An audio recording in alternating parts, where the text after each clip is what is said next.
going to talk about something that some people find so compelling.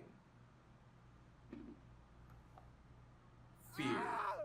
She said a little girl tried to lure her daughter away first by asking for candy and then by offering her gum. This is a little girl that's now trying to kidnap the kid.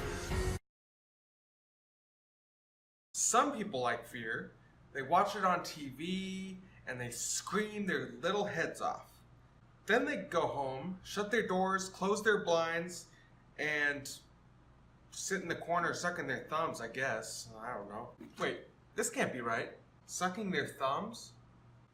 How do they get anything done? I guess that's what they do.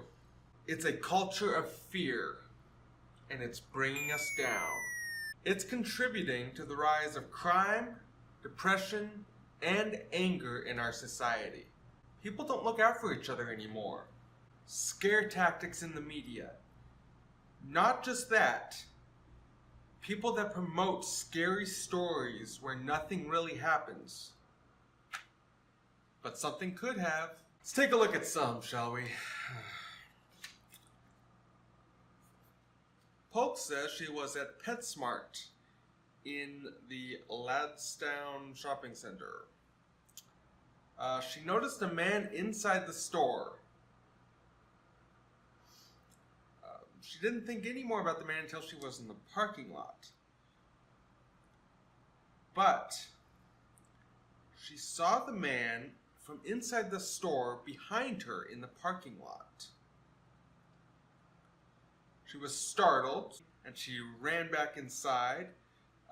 She and another employee watched the man walk in the other direction. Okay, so, in her mind, she's concocting this scenario. The man just walks in another direction. Yeah, that's unusual. A man would walk from the store to the parking lot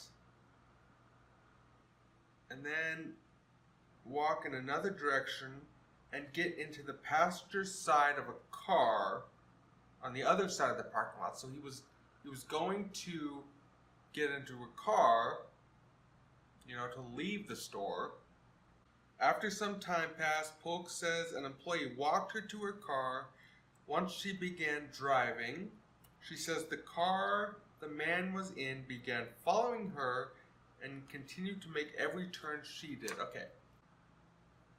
So I'm sure we've all had this where, there's a car behind us and he's behind us for a while because he's making every turn we are.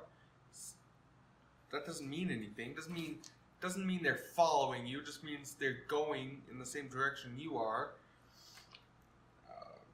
So she eventually was able to lose the man by turning into an area 7-Eleven. Okay. So she turned into a 7-Eleven and lost the man. So she parked and that lost the man. It seems like that would allow him to catch up. She reported the situation to police and took to social media to spread the warning even further. Okay, that's the problem. You scare the entire world through a story that you made up in your own mind by watching another man, and that car behind her might not have even been the man's car. It could have been a car that looked like the man's car. It doesn't say she saw the man in the car. So she hopes by talking about what she experienced that people will be more aware of the people around them.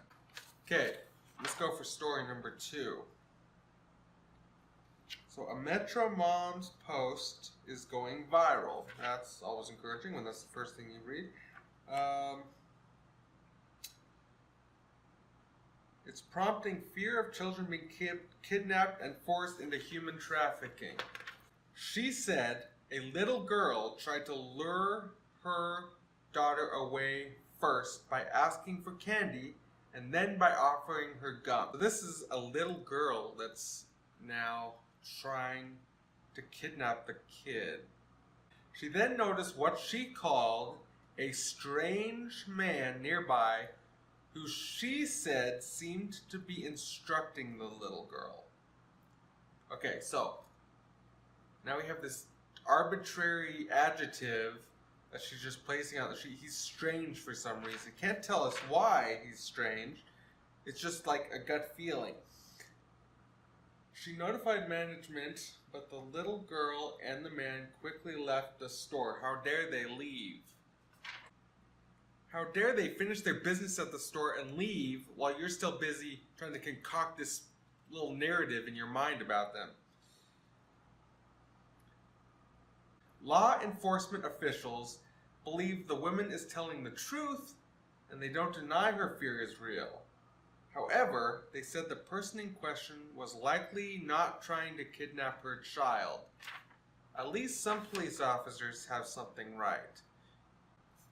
So her fear is that the strange encounter was an attempt to kidnap her daughter and force her into an underground world. Let's not blow this out of proportion. That is the problem. You see these things, and your mind immediately goes to that. It doesn't make any sense. Do you see how ridiculous this is? Oh, what? They might not. The media is manipulating their emotions? Oh. Well, this is awkward.